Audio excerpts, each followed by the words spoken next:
Now I am discuss about impulse. कल के video में हमने कुछ इसके बारे में छोटा सा डिस्कस किया था। अब पढ़ते हैं डिटेल में। इम्पल्स होता क्या है? Impulse measure of action of large forces acting for a duration of time to produce the finite change momentum. To produce the finite change momentum is called क्या? इम्पल्स। क्या होता है, अगर हम किसी ऑब्जेक्ट पर फोर्स लगाते हैं किसी शॉर्ट ड्यूरेशन ऑफ टाइम के लिए, तो उसमें क्या होता है, प्रोड्यूस एक फाइनाइट चेंज होता है मोमेंटम में। इसी को हमने कहा इम्पल्स। यानी the measure of the actions of a large acting force for a duration small duration of time to produce a finite change in momentum is called impulse. It is denoted by I. It is denoted by I. Impulse is defined as the product, or we so can say impulse is defined as the product of the average force and time interval which the force acts on the body. Thence it is denoted by impulse is equal to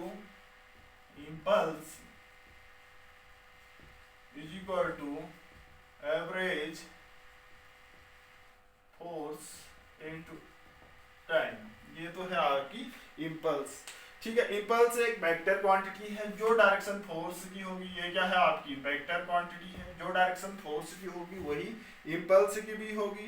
देखो इसकी unit को हम कैसे लिख सकते हैं? Direction of impulse is force तो है, यूनिट क्या होगी? I equal to F into R लिखा है। एफ की यूनिट होती है न्यूटन, आर की यूनिट होती है सेकंड। इम्पल्स की यूनिट क्या होगी आपकी? न्यूटन सेकंड क्या होगी? यूनिट होगी। इसका डायमेंशनल फॉर्मूला भी लिख सकते हैं। न्यूटन एफ का डायमेंशनल फॉर्मूला न्यूटन का होता है M L T minus one T minus two force का, और इसका ये न्यूटन सेकंड। ठीक है,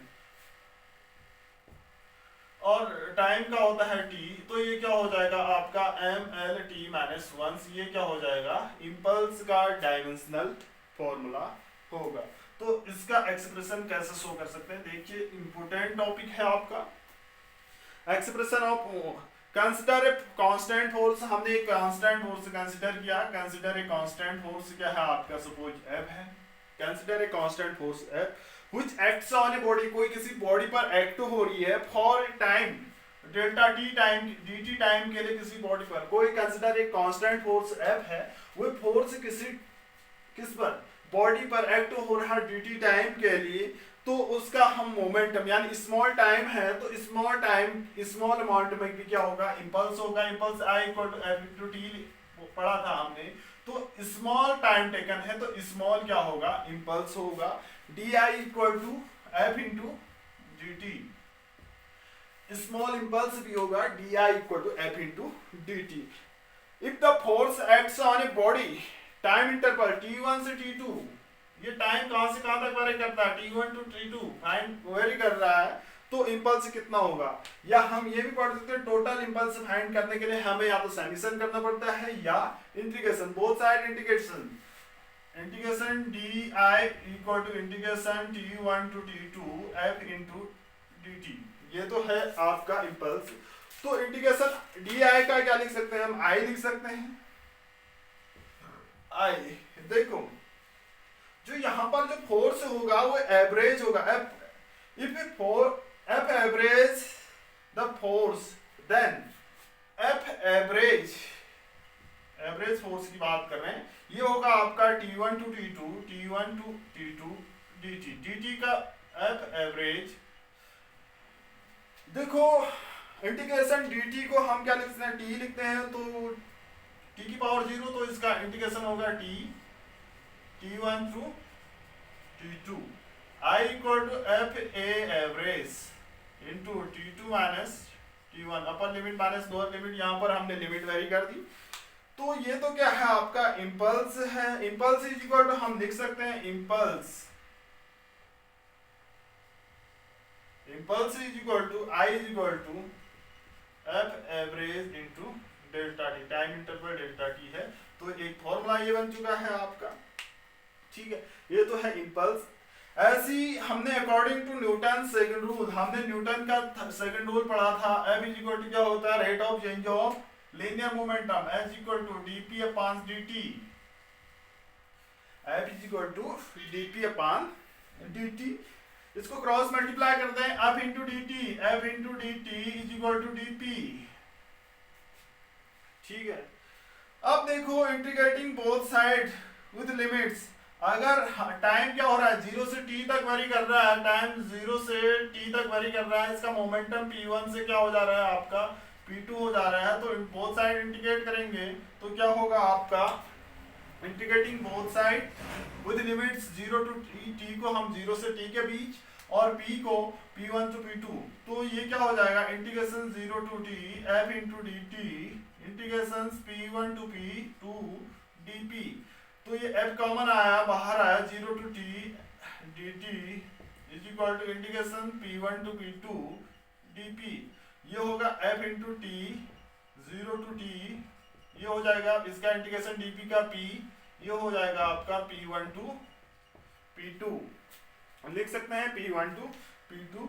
ये हो जाएगा f into t upper limit minus lower limit, ये हो जाएगा आपका p2 minus p1। f into t is equal to क्या होगा आपका p2 माइनस p1। जो f इंटू t है ये क्या कहलाता है आपका फोर्स इंटू टाइम इम्पल्स कहलाता है, impulse I is equal to क्या हो जाएगा आपका p2 माइनस p1, जो हमने ड्राइव भी करना था। I इज इक्वल टू क्या आया चेंज इन मोमेंटम, यही क्या कहलाता है आपका इम्पल्स कहलाता है। इसके कुछ और एग्जांपल भी हैं, देखिए ये तो है आपका the impulse of a force equal to the total change of the momentum produced by the force. इसके एग्जांपल बड़े इंटरेस्टेड हैं आपके। देखो अगर हम क्या करते हैं बॉल को हिट करते हैं, when a ball hit from the walls and bounce back, the force of the ball small time के लिए लग रहा है, हिट कर रहे हैं जैसे फुटबॉल में किक मार रहे हैं। एग्जांपल्स इसके एप्लीकेशन या एग्जांपल आप एक्सप्लेन कर सकते हैं। जैसे हम फुटबॉल में किक मारते हैं, एक शॉर्ट टाइम के लिए लगता है, फोर्स बड़ा लगाते हैं और शॉर्ट टाइम उसका क्या होता है मोमेंटम चेंज होता है। ऐसे ही हम क्या करते हैं कोई बॉल को दीवार में फेंकते हैं तो वो वहां से भी क्या होगी टकरा के निकलती है, यानी एक शॉर्ट टाइम के लिए निकलता है। यहाँ ये भी क्या है आपका इम्पल्स। इसको कैसे रिड्यूस करते हैं, देखो एक एग्जांपल देखा होगा, अगर आपका कोई खिलाड़ी कैच कर रहा है तो अपने हाथ पीछे की ओर खींचता है। ऐसा क्यों करता है, वो टाइम क्या करता है, टाइम बढ़ाएगा तो क्या होगा फोर्स कम होगा, तभी अपने हाथ पीछे की ओर करता ताकि उसका टाइम ज्यादा बढ़े। तो ऐसा भी पूछा जाता है cricket player lower his hands, अब कैच करता है तो अपने हाथ पीछे की ओर क्यों खींचता है, क्योंकि पीछे को नहीं खींचेगा तो फोर्स ज्यादा लगेगा तो हाथ में लगेगी, पीछे की ओर क्या होगा खींचेगा टाइम बढ़ेगा तो फोर्स कम होगा तो उसके हाथ में कम होगा, चेंज इन मोमेंटम क्या होगा कम होगा, तो तभी वह अपने हाथ को क्या करता है पीछे की ओर खींचता है। ठीक है, ये तो है आपका इंपल्स। इसके बाद आता है Newton third law of motion. Newton third law of motion. Newton third law of motion पढ़ चुके हैं कहीं ना कहीं किसी क्लास में। इसमें क्या कहता है, according to Newton third law of motion, Newton states that every actions there is always an equal and opposite reaction। every action का उसके equal और opposite reaction होता है इस रूल के अनुसार। in simple terms the third law can be stated, force in nature always occurs in pair, यानी जो फोर्स लगता है नेचर में हमेशा पेयर के रूप में लगता है। Force on a body A, कोई बॉडी ए है, by B, force on body A by B body के द्वारा लगाया जाता है, तो and opposite forces on body उतना ही बी ए पर फोर्स लगाते हैं। हमेशा नेचर में क्या होता है आपके पेयर के रूप में फोर्स लगते हैं। ठीक है, अब देखो कोई फिगर डायग्राम की बात करते हैं, दो फोर्सेस हैं, क्या है ए बी पर लगा रहा है, बी ए पर लगा रहा है, दो फोर्सेस हैं आपके। तो इसमें क्या होगा, ए बी पर लगा रहा है, force on A due to B, force on B due to A के कारण। ठीक है, इसमें क्या होता है F B A force exerted by body A on B, FAB लिखा है मैंने इसको, force exerted B on A, then according to Newton's third law, तो ये क्या होगा FAB is equal to minus FBA। ये क्या होता है न्यूटन्स थर्ड रूल के अकॉर्डिंग होता है।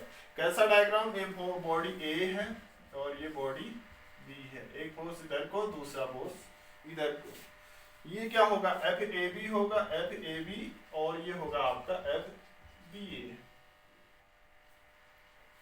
ठीक है, एक बॉडी दूसरी बॉडी पर फोर्स लगा रहा है, तो ये क्या है आपके Newton's third law of motion. क्या कहलाता है Newton third law states that every action there is always an equal and opposite direction, या हम कहते हैं force is in nature always in pairs. फोर्स A पर B लगा रहा है, B पर A लगा रहा है, वो ऑलवेज इक्वल और अपोजिट होंगे अकॉर्डिंग टू दिस डायग्राम।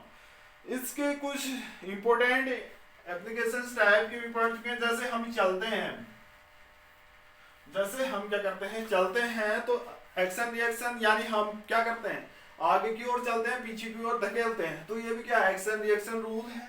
ऐसे बुलेट क्या होती है किसी गन से फायर होती है, वहां पर भी कितना होता है एक्शन रिएक्शन रूल ही होती है। तो इसमें कुछ आपके फैक्ट्स हैं थर्ड लॉ के। देखो Newton third law of motion is applicables irrespective of the nature of the forces. The force of action reaction may be mechanical, gravitational, electric and other nature. Action and reaction is always act two different bodies होते हैं। The force of actions and reaction can't cancel each other, वो एक दूसरे cancel नहीं करते हैं, नहीं करेंगे तो आगे बढ़ेंगे ही नहीं। The action can occur the absence of reaction, ठीक है, action can occur the absence of reaction, reaction के एब्सेंस में हम एक्शंस नहीं कर सकते। इसके एग्जांपल हम बता चुके हैं। ये तो है Newton's third law of motion, इससे बहुत ज्यादा एग्जांपल कर सकते हैं ऐसे ही इसकी एप्लीकेशन।